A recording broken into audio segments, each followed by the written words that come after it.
Hi friends, it's Marco again, and I am going to do kind of a different video today.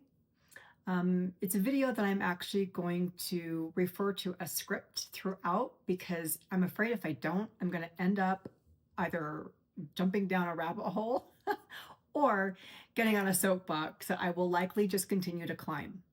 I want to speak to you today about some gaps in the world for people living with vitiligo and why we need to know about them and why we need to do a better job in addressing them.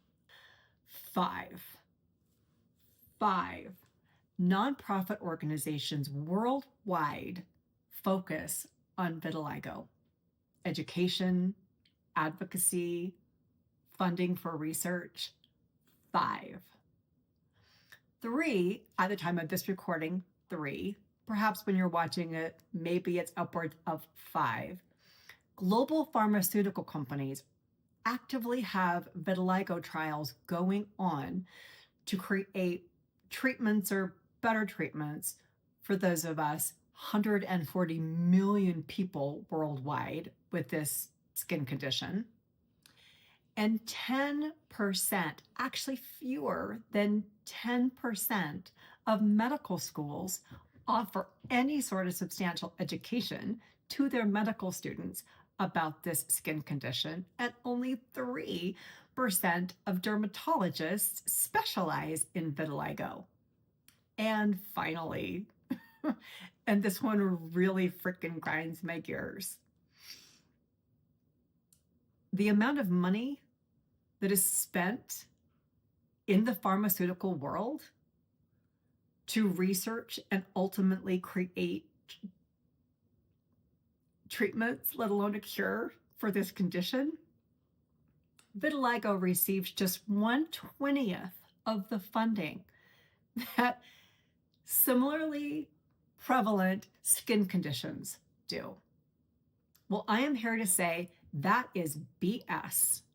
We need to have better advocacy. We need to be better at sharing that this is actually a global issue going on, and that 140 plus, upwards to 200 million people deserve better. We can do better.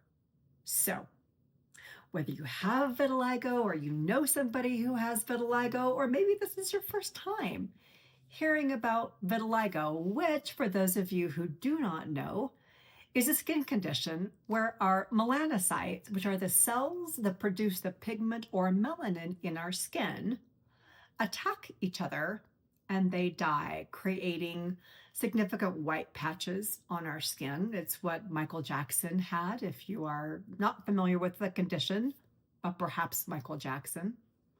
And I'm going to ask you, if you are watching this video, please give it a like and share it with somebody that you know, regardless of whether they have vitiligo or not. Just share it with somebody that you know.